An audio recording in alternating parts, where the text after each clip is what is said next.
একটি জিনিস 50 টাকায় কিনে 60 টাকায় বিক্রয় করলে শতকরা কত লাভ হবে?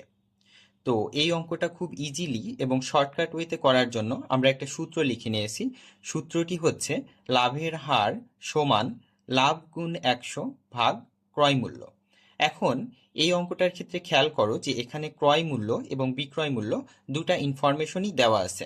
তো আমাদের প্রথম কাজ হচ্ছে এই দুটি ইনফরমেশন থেকে লাভ বের করে নেওয়া।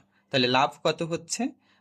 লাভ সমান আমরা জানি বিক্রয় মূল্য বিয়োগ ক্রয় মূল্য। তাহলে এখানে বিক্রয় মূল্য হচ্ছে 60 টাকা আর ক্রয় মূল্য হচ্ছে 50 টাকা।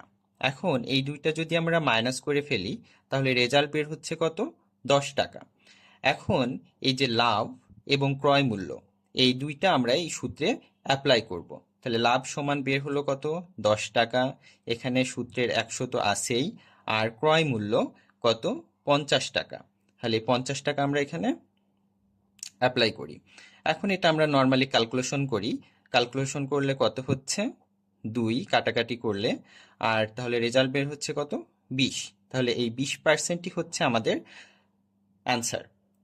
তাহলে অপশনের কোনটা কারেক্ট? অ্যান্সার গ কারেক্ট।